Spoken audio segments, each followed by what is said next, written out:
Great pleasure to welcome back to the show. She was with us about 6 months ago. Great friend of our show now, and happy to have her join us. Great singer who will be performing here in Florida coming up on February the 6th at the Lyric Theater. We'll find out about that. And, of course, her CD, which we played on the program, we'll talk about that as well. The great Julie Budd joining us today. How are you, Julie? Hi, how are you in cold Florida? We're warming up a little bit, but we're glad the cold weather is mostly gone. I guess you still have it up there, though, in New York, huh? Oh, God, it's going to snow this weekend. It's a good thing I'm flying out next weekend because this weekend is going to be all snowy. Why don't you have a Florida residence there, Julie? Most New Yorkers do, eventually. I know. I just have to get a little older, that's all. I guess. So you don't have a little older. Well, no, not anymore. You're absolutely right. But the thing is, I'm running around so much on the road that, it's hard for me to enjoy it, throughout the year, you know what I mean? Because the one time I try to get down there and enjoy it, then I wind up getting booked in Seattle or right. or Canada. What is New York? I mean, you're from Brooklyn originally. I was born there. I grew up on Long Island. It never really leaves us, does it? I mean, I still think of myself in New York, and I've been down here a while in Florida. So everybody does. All my friends, even when they go to L.A., a lot of my friends that move out to the West Coast, right. And I say to them, where are you from? They go, Bensonhurst. Yeah. In Brooklyn, I go, no. Like, where do you live now? They're all, we're in L.A. Well, what is it about Brooklyn, Julie? I mean, my father was born there. My parents grew up there, basically. I was born there, didn't live there. But people that are from Brooklyn, there's something special about that borough, isn't there? Well, there was. Someplace else. Well, I don't know too much about what it's like now because, I hear it's very she to live in some areas of Brooklyn, very artistic. But anyway, when I was growing up, it was a real neighborhood. It was a real neighborhood, and you had an extended family, and there was a real fondness for the people there. In fact, I'm still very, very friendly with a lot of the gals that I went to school with there, when I went to public school. Right. And they're still dear, dear friends of mine today. And we used to sit out on the porch, and it wasn't unusual to be on a porch till 11, 12, 1 o'clock at night. And if your parents were, in the house, you had neighbors that were watching out for you. And if you went into the gutter or if you stepped out of line or you went off your porch really late at night, they'd say, hey, get back on that porch. Get back up there. Like somebody else was, watching out for you. And there was a real sense of security if your parents weren't around. You had an extended family. And I think if people grew up and they saw how rare that is in the world today, I think there's a feeling, a sentimentality about that time and those people. And they really vie for those, well, it felt like it was simpler times. Of course, we were younger. Maybe it wasn't, but it felt that way, You're talking about Brooklyn, Julie. It seems like so many people that went into show business or very successful came from Brooklyn. There must have been something in the water in Brooklyn, isn't it? Well, I think that when people are from an area like that where, it's very warm and I don't mean weather-wise, I mean emotionally, it's a very warm kind of place. But yet, you're supposed to, stand up and knock it out of the park. Nobody hands you anything, It's that kind of a mentality. We love you, but, stand up to the plate and knock it out of the park, And, it's the kind of atmosphere where you're going to breed great people, warm people, great people, neighborhood people, people that care about one another, and people who are resourceful and know how to find that in themselves. I think it was I just remember it being that kind of place. Mm-hmm. It was a lot of fun. I enjoyed growing. And it was funny, I was just talking to a friend of mine about this yesterday, as a matter of fact. We were talking about all these kids in Manhattan that go to private school and, nobody goes to public school and blah, blah, blah, blah. And I said, when I grew up as a kid, everybody went to public school. Yeah. I mean, the judge's kid sat next to the plumber's kid.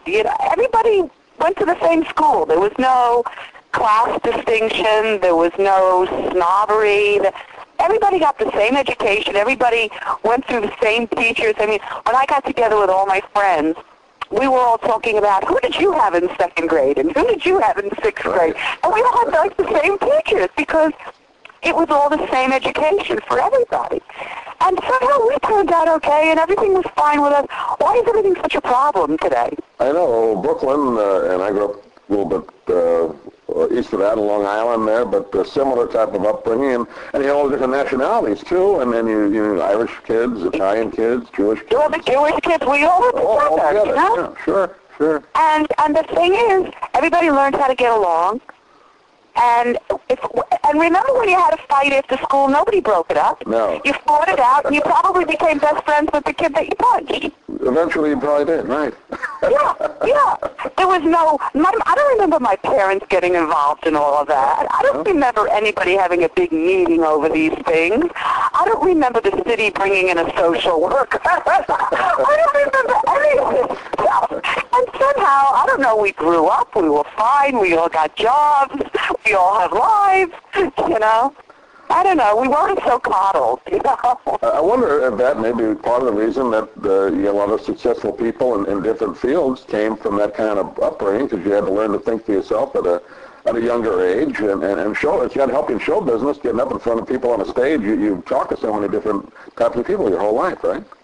Well, you did certainly develop a certain moxie. Yeah. You know what I mean? And I think that it was a different mentality. It was very, very different. And you know, we're not really talking that long ago. I mean, I'm not an old woman. No. But in you know, 20 or 30 years time, you know, things really have changed in not only in the neighborhoods but in society. There's so few real neighborhoods left, you know. And you started so young. We talked about it last time. For those that weren't with us, Julie started, I guess, around the age of 12, a Merv Griffin television show, other TV shows as well. That must have been kind of heady for you, I guess. But you had sort of a confidence in yourself, didn't you, even at that young age? Well, that's something I really wanted to do. You know, my parents never wanted me to be in show business. They really, really didn't. I don't come from a showbiz background, and I think the last thing that my parents really wanted from me was, you know, for me to say, hey, guess what I'm doing? I'm running off and going into show business, you know. I always make everybody laugh because, you know, their plan for me was I was supposed to fix my nose and marry a doctor, you know. You know, I always say that, and it happens to be true. It makes everybody laugh, but it's true. And I just chose a very, very different path. And maybe the fact that I didn't have a showbiz family, or maybe the fact that I didn't have, you know, parents that were pushy that way, you know, sort of kept me out of trouble. Because I think a lot of these kids that, you know, when they come into show business, a lot of these kids, they wind up in rehabs and they have problems with drugs. I mean, I don't need to tell you who they are. You know who everybody is, and you know all the stories. And I mean, I was kind of, you know, like a regular kid that, oh, by the way, I also do this, you know. Oh, excuse me, by the way, I happen to be going with Frank Sinatra to Las Vegas next weekend. You know, I was very cool about it. In fact, my father used to laugh at me, God rest his soul. He used to say, you know, my daughter, you know, she talks about going to Las Vegas like she's going to have an egg cream, you know. What was it like as a kid or basically a teenager playing Las Vegas? It was a little bit different back in the, I guess, whatever, 70s maybe that was. It wasn't quite like it was today corporate. It was still more kind of the old Vegas, wasn't it? Right. Yeah. Well, it was more fun. Yeah. It was, you know, you didn't have a huge corporation, you know, running things. You had an individual. There was an individual. Like if something was wrong, you called a person. You didn't have to go through a department. Right. And it's really, really different when you call a person. And I guess the person I called was Frank. You know, I mean, it was great to me. When I was at Caesars Palace, I was 16 years old, and I said, you know, Frank, I would really love it if I could just, you know, elongate that just final ending to the part of the show that I'm doing. Go ahead, sweetie, go ahead. He was great to me. Let me do whatever I wanted. I could do whatever I wanted with Uncle Frankie.